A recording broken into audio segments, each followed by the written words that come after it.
In this episode, we're going to work through one of the most practical skills in security leadership, resolving conflicts with stakeholders in a way that protects the organization without turning security into the department everyone avoids. Conflicts happen because security is often the voice that raises uncomfortable truths, like the fact that a shortcut today can create a big failure tomorrow. Stakeholders, on the other hand, may be trying to hit a launch date, keep operations stable, close a deal, or deliver a service that customers depend on. When those goals collide, the worst outcomes come from either side digging in and refusing to understand the other. By the end, you should have a clear mental model for handling disagreements calmly, keeping the conversation anchored to risk and impact, and holding your ground without turning the relationship into a long-term problem. Before we continue, a quick note. This audio course is a companion to our course companion books. The first book is about the exam and provides detailed information on how to pass it best. The second book is a Kindle-only ebook that contains 1,000 flashcards that can be used on your mobile device or Kindle. Check them both out at cyber.author.me in the Bare Metal Study Guide series.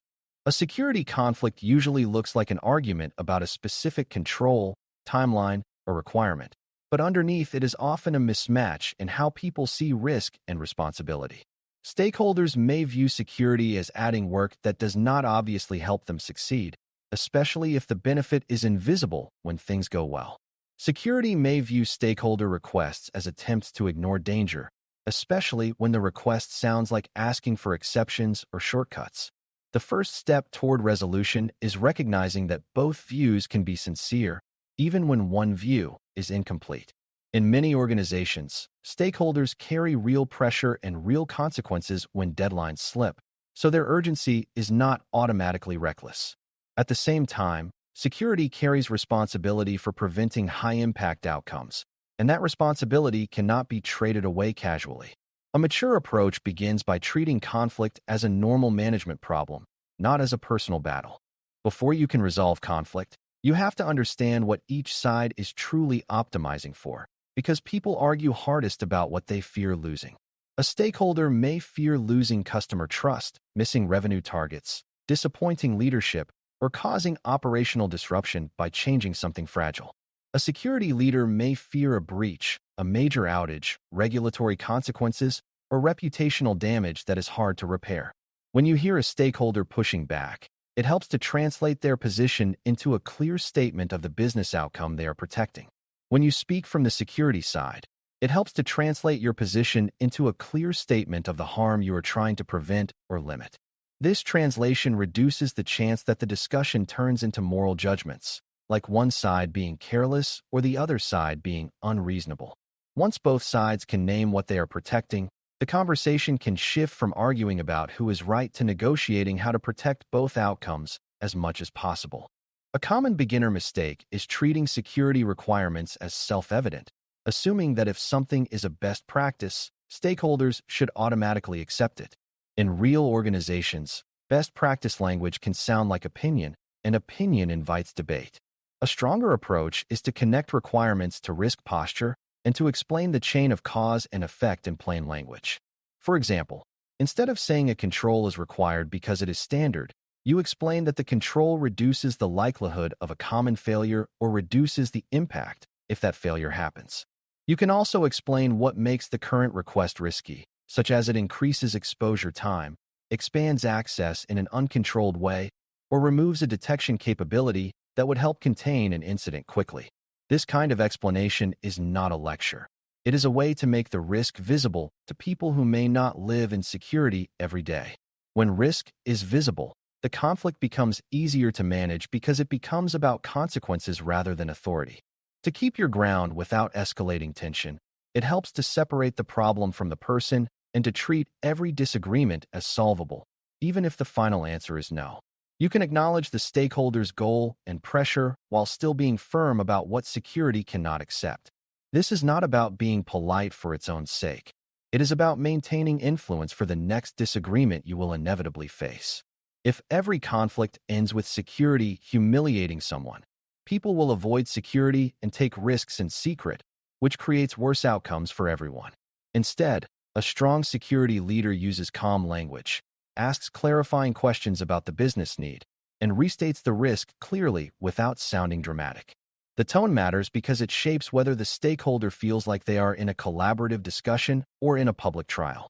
When stakeholders feel respected, they are more likely to share constraints honestly, which gives you more room to find a safe path forward.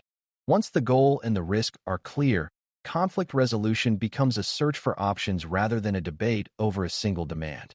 Options are powerful because most stakeholders do not want to be unsafe. They want to be successful without being blocked. A security leader can offer alternative approaches that reduce risk while still supporting the business objective, such as adjusting timing, narrowing scope, limiting access, adding monitoring, or using compensating controls for a short period. Compensating controls are alternative protections that reduce risk when the preferred control cannot be implemented immediately, and they are often a practical bridge during high-pressure periods. The key is that compensating controls should be specific, measurable, and tied to a defined time frame, not vague promises to be careful. This keeps security from losing ground, because you are not abandoning the security outcome, you are changing the method temporarily while preserving accountability for risk reduction. Time is one of the most common conflict drivers, so it is worth learning how to negotiate timelines without surrendering safety. Stakeholders often ask for more time, and sometimes that request is reasonable because the change carries operational risk or requires careful testing. Security should not respond by insisting that urgency overrides everything, because rushed changes can cause outages and can create new vulnerabilities. The better approach is to ask what the critical deadline is, what the minimum safe change could be by that date, and what follow-on work can be scheduled immediately after. This lets you create a phased path where the most dangerous exposure is reduced first and deeper hardening happens as soon as feasible. Phasing is not a compromise of principles. It is an implementation strategy that recognizes capacity and complexity. You keep your ground by ensuring that the phase plan is documented, owned, and tracked, rather than becoming an informal agreement that disappears once the deadline passes. Another major conflict pattern involves scope, where stakeholders want broad exceptions because it is easier than designing precise access or precise controls. Broad exceptions are attractive because they reduce short-term work, but they often create long-term exposure by expanding the blast radius of a mistake or compromise. A security leader protects ground by narrowing scope wherever possible, because narrow scope reduces likelihood and impact at the same time. For example, rather than granting wide access to many people, you push for access only to the minimum set of roles, for the minimum time, and only to the minimum systems required.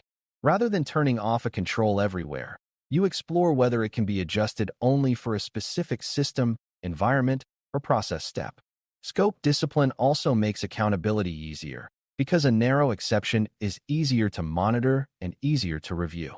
When you reduce scope, you are not being stubborn, you are being precise, and precision is one of the most effective ways to resolve conflicts without losing security posture. Conflicts also intensify when people feel security is making decisions without understanding operational reality, especially for fragile systems and mission-critical services. In those situations, it is important to show that security values reliability, because reliability is part of security and not an enemy of it. A practical way to do that is to ask how changes are normally tested, how rollbacks work, and what the operational risks are if a control is implemented poorly. When you show curiosity about operational constraints, stakeholders are more willing to explore options with you rather than rejecting security immediately. This also helps you avoid the mistake of demanding a control that creates a different failure, such as a control that breaks a critical workflow and pushes teams toward unsafe workarounds. Security holds ground best when it acknowledges that safety includes availability and predictable operations, not just preventing unauthorized access. When stakeholders see security balancing these outcomes, trust grows and conflict becomes easier to resolve. One of the hardest parts of conflict resolution is knowing when to escalate and how to escalate without making it personal. Escalation is appropriate when the risk is too high to accept at the current level, when the requested exception exceeds agreed thresholds, or when there is a repeated pattern of bypassing security expectations. Escalation should not be used as a threat, and it should not be framed as punishment. It should be framed as moving a decision to the level of leadership that owns the trade-off and has the authority to accept the remaining risk. A useful mental model is that security should not silently carry risk it cannot tolerate, and stakeholders should not be forced to carry requirements they cannot implement without leadership support. When you escalate with clear facts, clear options, and clear consequences, you protect the organization and protect the relationship. Done well, escalation clarifies accountability, which reduces future conflict rather than increasing it.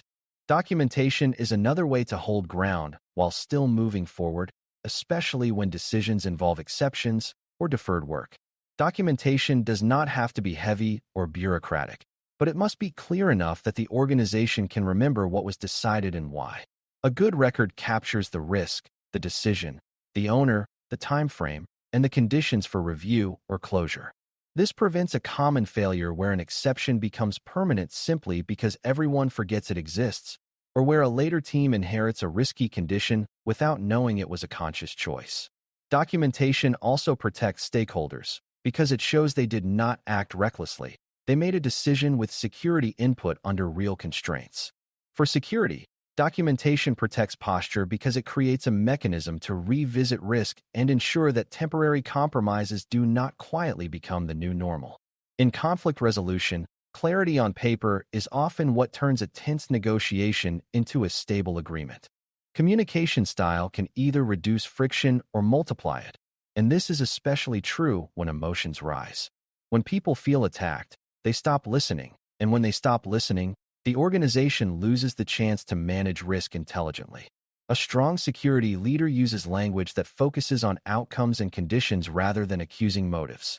Instead of implying someone does not care about security, you explain that a particular choice increases exposure in a specific way and that you need a safer alternative. You also avoid overwhelming stakeholders with technical depth, because too much detail can feel like a tactic to win an argument rather than a sincere attempt to clarify risk. The best communication is targeted and teachable, using just enough explanation to make the risk understandable and the options actionable.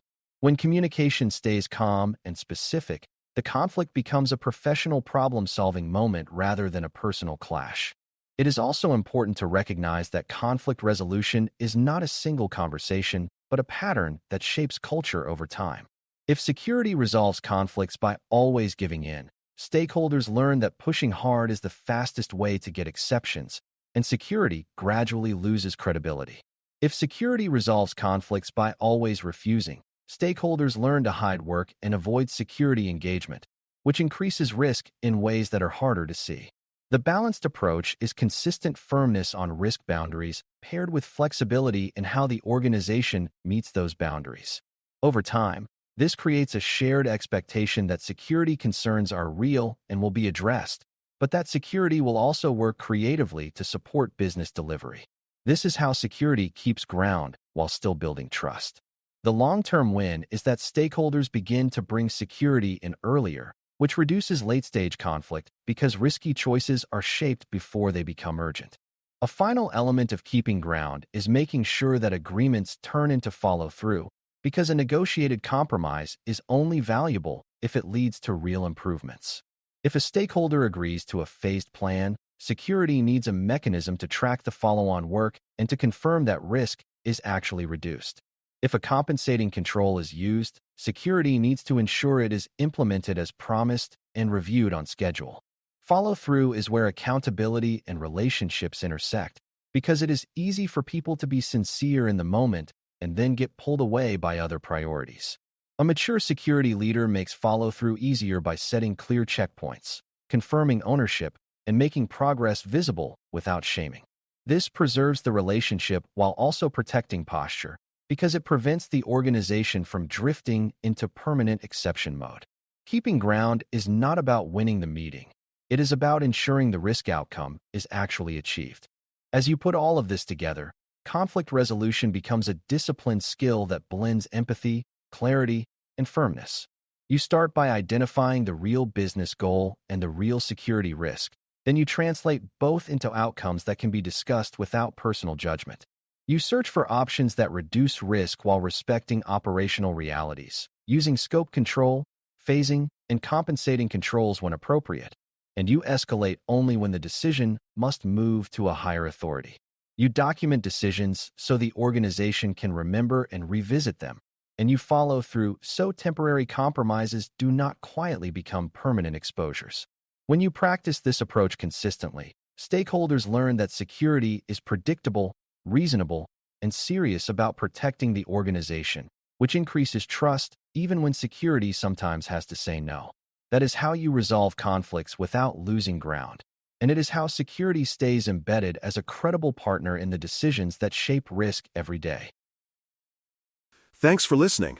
For more audio courses, daily newsletters, and more, please visit baremetalcyber.com.